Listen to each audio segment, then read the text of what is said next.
Koinot kengaymoqda. Bu bahs emas. Bahs shundaki, kengayish tezligi kelajakni qaysi tomonga buradi? 3 ta yo'l bor. Hammasi asta-sekin sovib muzlab qolishi.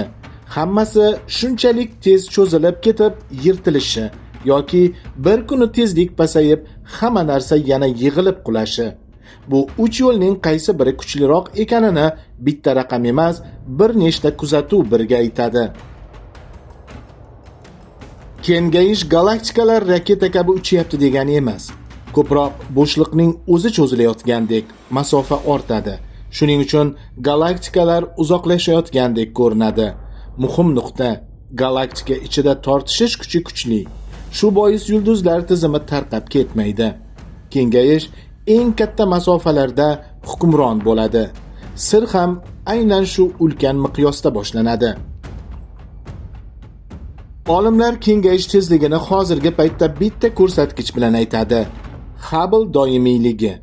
Bu son har 1 million yorug'lik yili masofaga qancha qo'shimcha tezlik qo'shilyapti degan ma'noni beradi.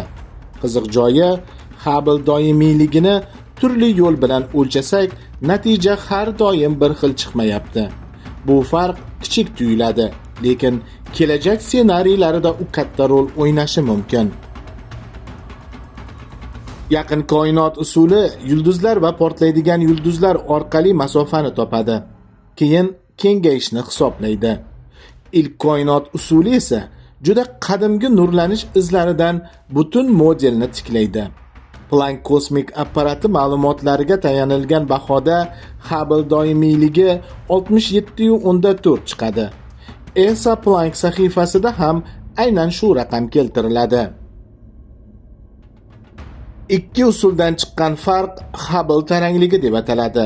Bu shunchaki kimdir xato qildi degani bo'lishi ham mumkin, lekin boshqa ehtimol ham bor. Balki koinot modelimizda ko'rinmay turgan bo'lak bor. Agar bu taranglik haqiqiy bo'lsa, demak biz kengayish tarixini noto'liq tushunyapmiz. Noto'liq tushuncha esa oxirgi bosqich haqidagi taxminlarni ham siljitadi. Koinot taqdiri haqidagi katta burilish 1990-yillar oxirida yuz berdi. Olimlar uzoq portlashlar yordamida koinot kengayishi tezlashayotganini ko'rdi. Tezlashish degani kelajakdagi sovush ssenariyini kuchaytiradi. Lekin sababini topish eng qiyin qism. Shu yerda qorong'u energiya degan nom paydo bo'ldi.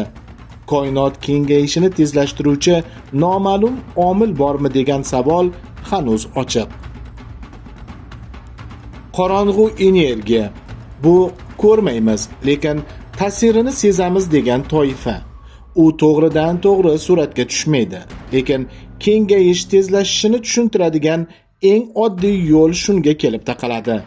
NASA ham qorong'u energiya koinotning tezlashib kengayishi bilan bog'liqligini ommabop sahifalarida tushuntiradi. Agar qorong'u energiya kuchi vaqt o'tishi bilan deyarli o'zgarmasa, eng ehtimolli yo'l katta muzlash. Galaktikalar uzoqlashadi, gaz zaxiralari kamayadi, yangi yulduzlar tug'ilishi sekinlashadi. Oxiri koinot juda qorong'u va sovuq bo'lib qoladi. Eng achchiq detal shuki, uzoq galaktikalar shunchalik uzoqlashadiki, ularning nuri bizga yetib kelmay qoladi. Koinot bor, lekin ko'rinmaydi. Katta yorilish ssenariysi faqat bitta shart bilan jiddiylashadi. Qorong'u energiya kuchi vaqt o'tishi bilan oshib borishi kerak. Shunda kengayish tezligi shunchalik kuchayadiki, avval galaktikalar orasidagi bog'lanish uziladi. Keyin yulduz tizimlari. Nihoyat juda uzoq kelajakda atom miqyosigacha uzilish nazariy jihatdan tilga olinadi. Bu hozircha ehtimol, lekin imkonsiz deb ham bo'lmaydi.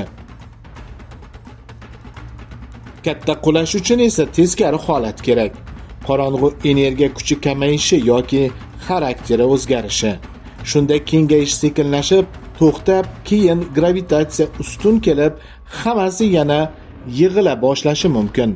Bu ssenariy bir paytlar eski deb qaralgan, lekin qorong'u energiya haqidagi bahslar qizigani sari u ham ehtimollar ro'yxatidan butunlay chiqib ketgani yo'q.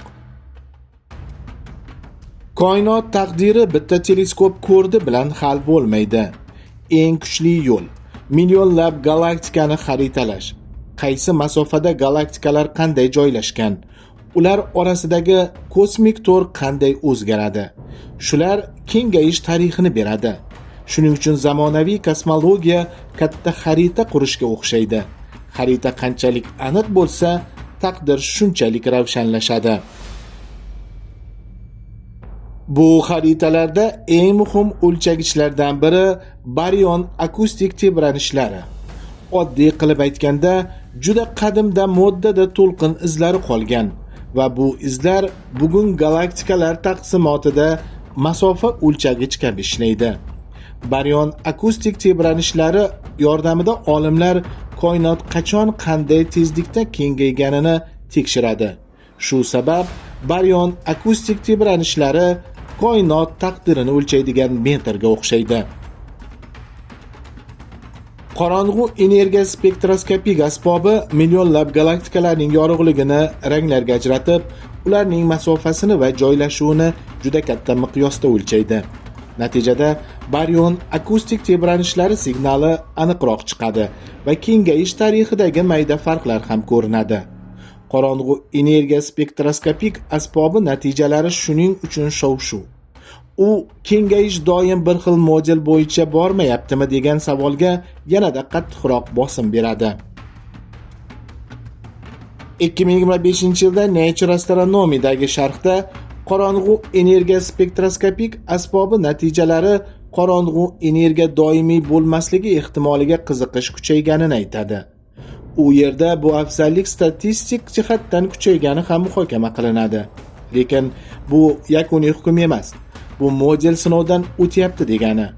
Ilmda aynan shunday pallalar eng qiziq bo'ladi. Bitta kichik egilish kelajak ssenariylarini ko'paytiradi. Eng muhim ogohlantirish: qorong'u energiya o'zgaryapti degan xulosa supernovalar ma'lumot to'plamiga juda sezgir bo'lishi mumkin. 2025-yilda Eminras'da chiqqan tahlillarda ham aynan shu jihat ko'tariladi. Turli supernova namunalarini qo'shganda natija boshqacha talqin qilinishi mumkin. Shuning uchun bu masala topildi emas, tekshiryapmiz holatida turibdi. Evklid kosmik teleskopi koinotdagi materiya qanday joylashganini gravitatsion linzalash orqali aniqlashga urinyapti. Esa Evklid sahifalarida linzalash, qorong'u moddani xaritalash va koinot tuzilmasi vaqt bilan qanday o'zgarganini tekshirishning asosiy quroli ekani aytiladi. Tuzilma tarixi aniq bo'lsa, qorong'u energiya modeli ham siqiladi. Qaysi ssenariy sig'adi, qaysi biri sig'maydi? Romen kosmik teleskopi keng maydonli kuzatuv bilan qorong'u energiya savollarini katta statistikada tekshiradigan loyiha.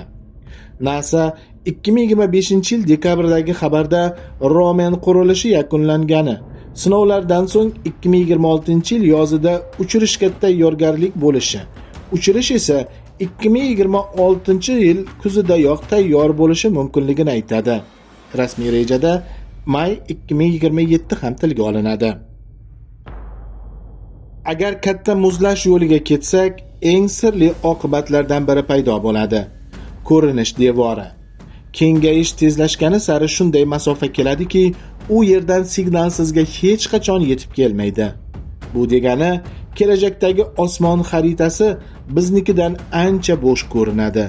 Koinot haqidagi bilim ham kamayadi, chunki dalil ko'rinmay qoladi. Ba'zi nazariyalarda yana bir qo'rqinchli ehtimol bor. Bo'shliqning o'zi barqaror bo'lmasligi mumkin. Agar u vaqtincha barqaror holatda turgan bo'lsa, juda uzoq kelajakda kichik pufakcha paydo bo'lib, fizik qoidalarni o'zgartirib yuborishi mumkin degan g'oyalar muhokama qilinadi. Bu juda nazariy, lekin koinotning oxiri mavzusida fiziklar uni ham ehtimollar sandig'iga solib qo'yadi. Hozirgi dalillar katta muzlash ssenariyini eng sokin va ehtimoliy yo'l sifatida ko'rsatadi. Lekin qorong'u energiya spektroskopik asbobi va yangi xaritalar qorong'u energiya haqidagi doimiy tasavvurni sinayapti. Natijada yorilish yoki qulash kabi yo'llar ham yana muhokamaga qaytyapti. Demak, koinot taqdiri tugagan hikoya emas, tirik jumboq. Qo'shimcha materiallar va kengaytirilgan izohlar faqat Telegram kanalimizda.